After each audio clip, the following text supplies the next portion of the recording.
Hi, my name is Kimberly. I'm 23, born December 27th, Boynton Beach, Florida, and this is my life story. I don't really know how I'm going to start with it, but I'm going to just start. I was born in Boynton Beach, raised by my mom and my stepdad with my sister, Danica. Me and my younger sister were very close. She's like my best friend, but we have our moments, but no matter what, that's still my sister. I'm married now. I got 2 kids, a 4-year-old named Jaden, a 3-month-old named Andros. I love my 2 boys to death.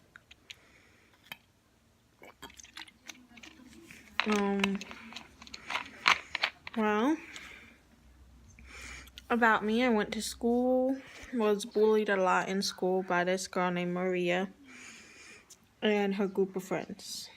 They would bully me a lot because I was awkward, I was weird, I was shy, I didn't really like people. I still don't like people at all. I don't like people at all. They're just annoying.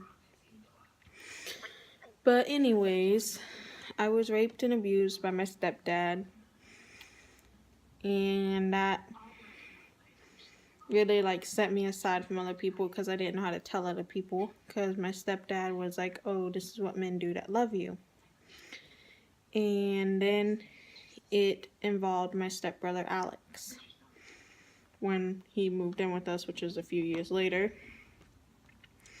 But I didn't know how to tell people. I didn't know who I could tell because he said my mom already knew. So I figured if my mom knew and she's letting it happen, then I guess it's okay. I started smoking weed in middle school while skipping school, getting in trouble all the time. I was always in trouble in middle school and high school. Always.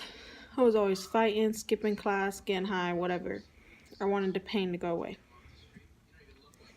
Then, when I came home one day from school, my stepdad, he introduced me to heroin.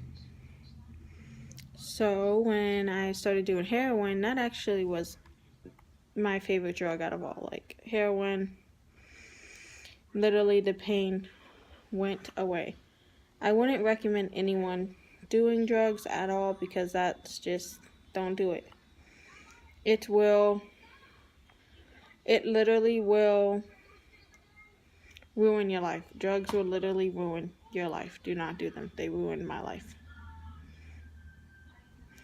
Drugs literally ruined my life.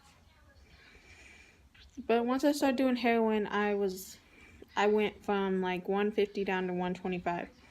People thought I was just working out, but I wasn't. I was just getting high to get rid of the pain that was going on at home. Then one day I got tired of it. I got tired of my stepdad abusing me. So I grabbed a baseball bat and a machete knife.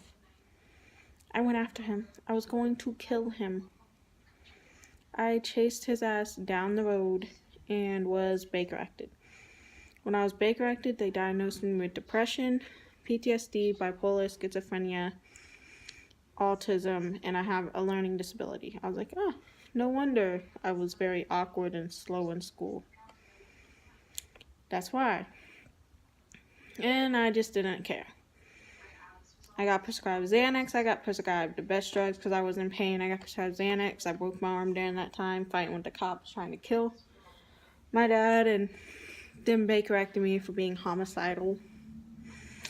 So, yeah. I got prescribed Xanax, oxycodone, and morphine for pain. So that literally, that just made me even be more addicted to drugs. When I was about 16, I met my ex, Wilson. Wilson was a bad guy.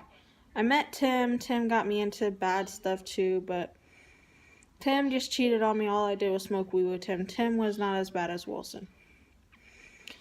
With Wilson, it was horrible. Wilson would beat me, rape me, let his friends rape me, let his friends beat me. He stabbed me in my leg, shot at me, choked me.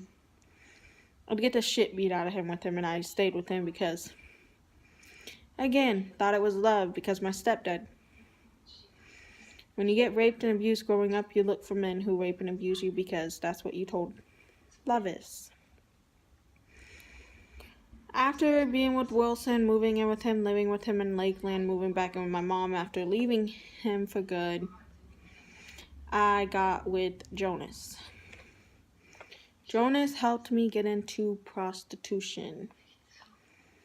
And with prostitution came me living in and out of hotels, making money. I thought I was doing good because I had money coming in. I was making good ass money doing prostitution and dancing and everything else. I was making about $1,000 to $2,000 a day just by prostituting and dancing and just, being the crazy wild girl. And that's when I got pregnant with Jaden.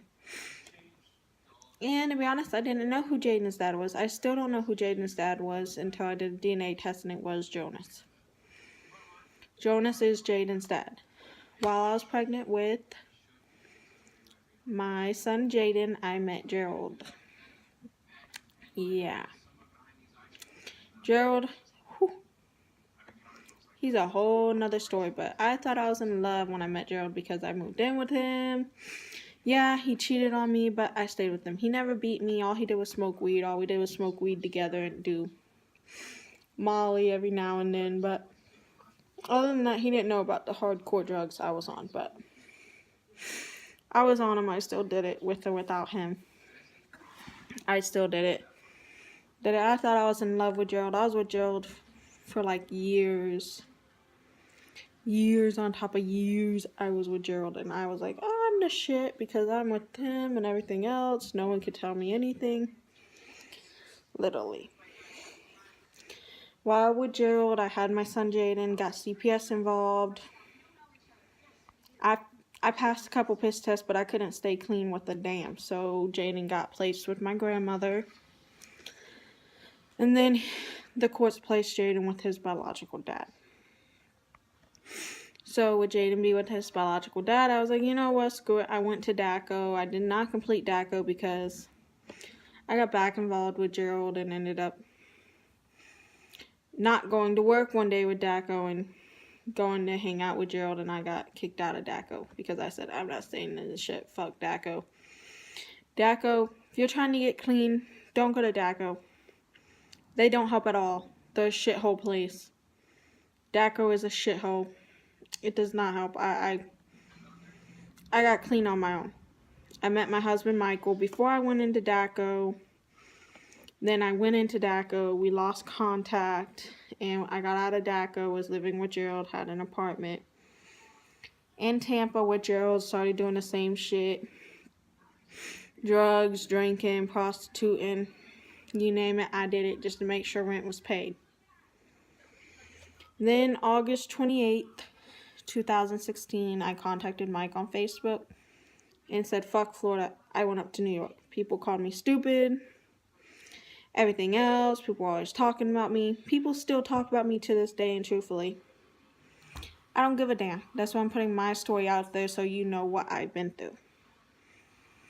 And people feel like, oh, she's still an addict. No, I've been clean since August 28, 2016. I've been away from prostituting. I've been in New York, back and forth to Florida a couple times. Florida just ain't for me. I love Florida. That's always going to be my home.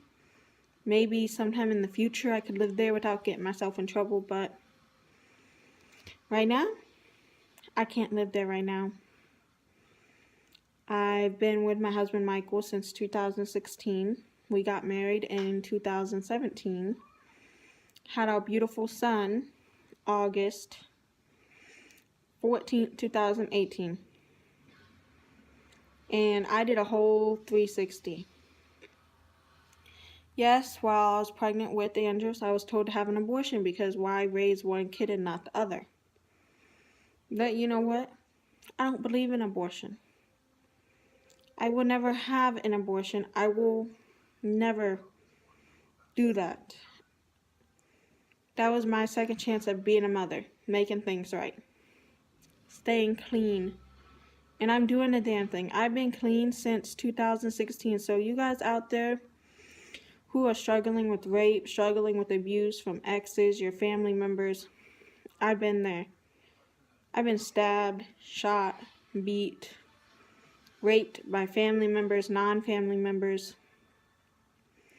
I had a gun up to my head when I was 16 years old. With my ex. He told me that if I didn't let his friends do this to me, he would pull a bullet through my head. So I just let it happen because I didn't want to die. I was saving my own life, so I didn't tell anyone about that.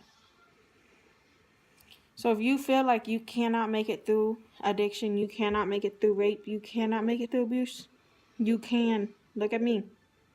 I'm living a life. I have my own place. I'm married. I got my second son.